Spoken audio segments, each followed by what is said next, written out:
God, you need to appreciate why you making me to be alive.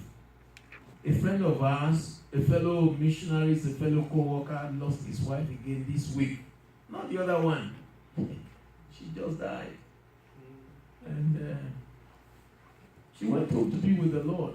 That's just the crucial part of it. She has served the Lord, and she actually had cancer. She has it for quite some years, and she just couldn't cope with me. She said she wanted to go, and he asked the brethren to release her. He said, "Brethren, I want to go home. Please release me. Let me be gone." And people pray with her and say, "Sister, will release you, be going." And she died. She was gone. You see, our own story came to a close, and she now in the presence of God. Those of us that are living, I want you to think about it. Why and what are you living for? Why and what are you living for? Today, the Lord has laid my heart to talk about this, obtaining God's promises. This is going to be part 1. I think next week we'll take part 2. The promises of God. There have been revelations that God has a lot of blessing for us in this assembly. I want to tell you, you worship in this assembly, you will prosper. I said you will prosper. Amen. I didn't hear amen. I said you will prosper. Amen. Your way will prosper. Amen. Your work will prosper. Amen. You're not going to die. Amen. You will live. Amen. Whatever you ask the Lord will give it to you. Amen. It's just because God has favored us in this assembly. I'm telling you the truth. Some of us don't know the way God looks at us. At times, some of us come here, you look at the number and say, what are these numbers? And you, some of them look, let me tell you one thing. It is not, God is not limited by numbers. God is limited by people who give their heart. People that do not give their hearts to God, that's where God is limited. But when you give your heart to the Lord, God works in a mysterious way. And we may not fully comprehend what God is doing right now, but God has something He's doing in His purpose, in His mind. It is for each one of us to align with what God is doing. Obtaining God's promises. God has a lot of promises for us, and we're going to obtain it. Amen. That's how I pray. I want you to speak to God and say, God, minister to me. Let me not leave this place empty-handed. It doesn't profit you if you come to the presence of God and you are not blessed. It doesn't profit you to leave your house and come to the house of God, and at the end of it, they ask you, what did you learn today? Nothing. It doesn't profit you. Ask the Lord and say, Lord, let nothing distract me. Let me receive from you, God. Will you minister to me in a special way? I want us to pray for all our brethren that are not here this morning, whatever the enemy is using to hold them. Let's pray that the Lord will release them, and they will come to the presence of God. They will desire to be in the presence of God. They will thirst after the Lord. And you that have come and said, Lord, let your spirit and your favor fall upon me. Let your hand be upon me, O God. Help me to know you more and bless my life. Let me not empty-handed go. Jacob held unto God and said, God, unless you bless me, I will not let you go. Lord, minister to me. You know the needs in my life. You know the needs in my life. Bless me, O God. Minister life to me. Ask that the Lord, the word of God, will mix with faith in your heart. Thank you, Father. Every spirit of distraction, we come against it in the name of Jesus. Heavenly Father, we just ask that you will minister life to us. Amen. Bless us, O God. Amen. In Jesus' mighty name we pray. Amen. Brethren, if people are forcing you to come to the house of God, something is wrong with you. I'm telling you the truth.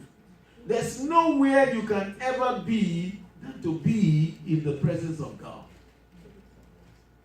Jacob was in the presence of God, and God changed his life for good. God gave him a new name. He wrestled with God and said, Lord, unless you bless me, I won't let you go. God changed his name. God said, you are no longer going to be Jacob, but you become what? Israel. Jacob means a deceiver, and God changed his name from being a deceiver to what? To Israel, which means a prince with God. In other words, every time you come before the Lord, there is a change God does in your life. A change for good, not for evil. Moses spent 40 days and 40 nights in the presence of God, and the Lord changed his life. The Bible says his face was what? Was shining. He didn't even see it. He didn't even know it. Until he came to the rest of the disciples, the people he was leading. And they couldn't look at his face. Did Moses notice it? No. But he was in the presence of God. They have to cover his face with what? With a veil. I think I've shared it with you. We left this assembly. I don't know whether when we were in Blessing Center, I don't know. And I was in Hesperia, and I said, let me branch in 99-cent store to buy some few things. As I enter into the place, one person walked up to me and said, hey, man, you are a man of God. He said, as you enter this place, I saw there's something, a glory covering your face. That's what he told me. I don't even know her. He said, there's something, a glory covers your face. Oh man of God, I don't know her. I have never met her in my life. But when you leave the presence of God, there's a glory that goes with you. Amen. I said there's a glory that goes with you. Amen. You see, if you're not in the presence of God, it's not just because of it. If we pray in our house, the glory of God goes. When we come together, there's a greater glory that comes upon us. It shines upon us. You may not notice it, but it's there. God stamped it because of the presence of God. Jesus said, where 2 or 3 are gathered together in my name, there I am. Obtaining the promises of God. You see, God gives us his promise. God, our Father, has given us his children. If you have given your heart to the Lord and you have accepted Jesus as your Lord and Savior, I want in your heart, God has made a promise for you. Not only promise, promises for you. Today we shall be looking at what we should do and what we can do in order to bring the promises of God to become something you can experience in your life, in our life, and as a church. You see, it is one thing to read the Bible. It is another thing to experience the Word of God. Amen. Hallelujah. Amen. I say it is one thing to read the Word of God. It's another thing to experience it. I remember in my life, I've had people who are baptized in the Holy Spirit. And people pray in tongues. And I was wondering, why did they speak in tongues? Why? It looks very strange to me. But the day came and they taught us about the Holy Spirit. And I believed God. I went before the Lord. And that night, I said, let's pray in tongues. It becomes experiential. I've read it in the Bible. But it became something in my life. Nobody can take that away from me. You see, when you read the Word of God and you experience it, it becomes something indelible. Nobody can take from you. I know what it means to know Jesus. I know what it means to be delivered from sin. I know what it means to be delivered from drunkenness. I know what, I'm telling you the truth. I've shared it several times. I used to drink before. My dad used to drink. People in our homes used to drink. But when the Lord delivered me, I know what it means to be delivered from that. When you are delivered from sin, you will know exactly that you are delivered from sin. I just know it. Amen. Because it is no longer in the knowledge. It is now become something you experience. You experience it. And so, there have been revelations that God has determined to bless us in this assembly. God has been speaking it. God speaks it to me. God shows it to other people that he has a great blessing for us. And I want us to know that God wants you to receive the blessing. Amen. Say, I receive my blessing in the name of Jesus. I receive my blessing in the name of Jesus. I receive my blessings in the name of Jesus. I receive my blessings in the name of Jesus. Say, I receive blessing for this assembly in the I name receive of blessing Jesus. for this assembly in the name of Jesus. Let me tell you one thing. Blessing starting from salvation, starting from increase, starting from finance, starting from marital, starting for good health. Talk it. God has in store for us. Amen. And we must obtain it. Say, I will obtain it. I will obtain it. You see, but what are the things we need to do? I remember one time I was finishing my career as an engineer in the mechanical engineering. And towards the end of the year, I was supposed to do a project. My project was sieving machine. I don't know whether you know that. Sieving machine, a machine that sieves things. Maybe pap, ogi, and all sorts of things. I was to design it with my my fellow. The two of us were to design it. Not only design it, we are to produce it. You design it from the scratch. In fact, the Lord gave me that idea, and I shared with my friend. He's a Christian, and we believe God that we can design this machine and produce it. And that time there was no money. But towards the end of it, I saw something that was not to make me not to graduate. And if you don't finish the project, can you graduate? No. And I saw something choking my neck. And I said, this is not good. This thing did not want me to graduate. I started taking it up in prayer. I told some brethren, I started fasting. I said, definitely I must graduate. Amen. And there was no money to finish the project. We finished the designing, all the calculations and all those things we finished. Then we have to produce it. My friend, that's one thing about agreement. I want you to be careful. Let us not fight each other. You see, when we fight each other and we disagree, it moves us backward. You can't move forward. Have you seen somebody that one person is going this way, another one is going? Can they work together? Can they move anywhere? Do you think they will achieve anything? Nothing. So my friend is a Christian. That's one thing, even Christians, at times we can give ourselves to the devil to use. Point to me and say, the devil will not use me. The devil will not use me. Say, the devil will not use me. The devil will not use me. You see, let us not make the devil to. So I share with my friend. My friend is my brother. And when I was persecuted, when I gave my life to Jesus, it was in his house that I stayed for months. And we were close. We go to the same fellowship, the same church, everything. But when it comes to this project, I told him, I said, brother, let us go to the lab to go and be starting manufacture all the parts. We have to manufacture all the parts of what we're supposed to produce. The brother told me, I am not interested.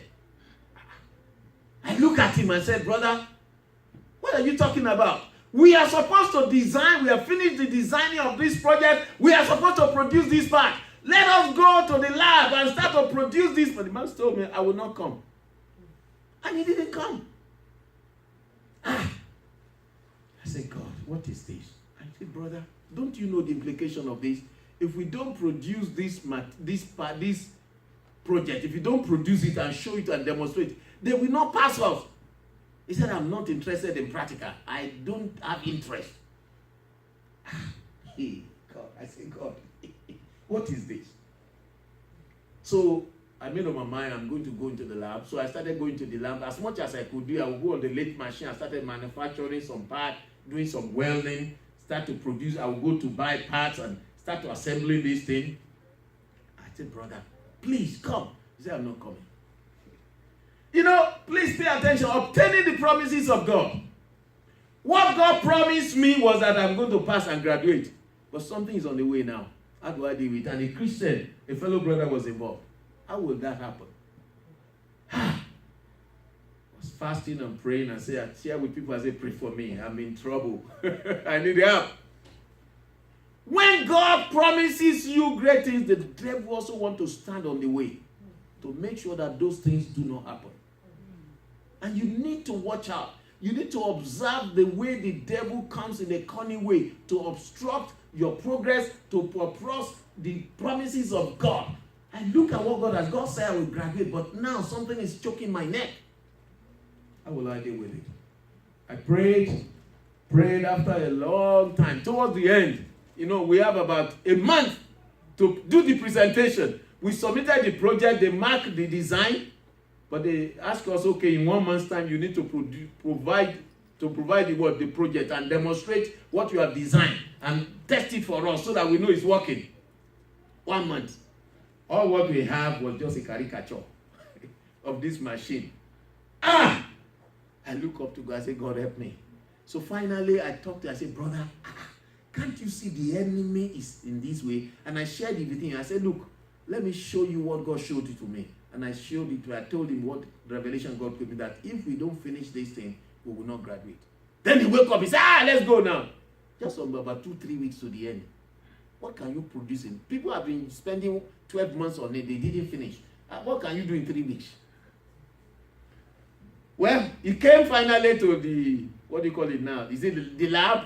And we started producing the thing. He joined me now. We started producing.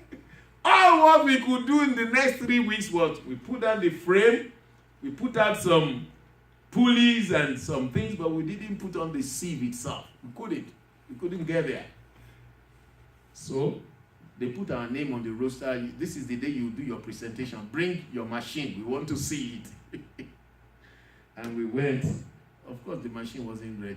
There was no machine ready. So we went there and we do the presentation. Two of us, it started. I completed the presentation before the panel. And they said, oh, no, this is a good project. But where is the machine?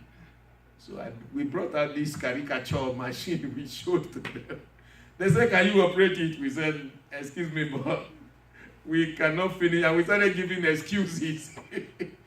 I didn't tell them that this man didn't cooperate with me. But, I went there and I said, look, you know the case of the economy. The economy wasn't good. And you know we are not on scholarship.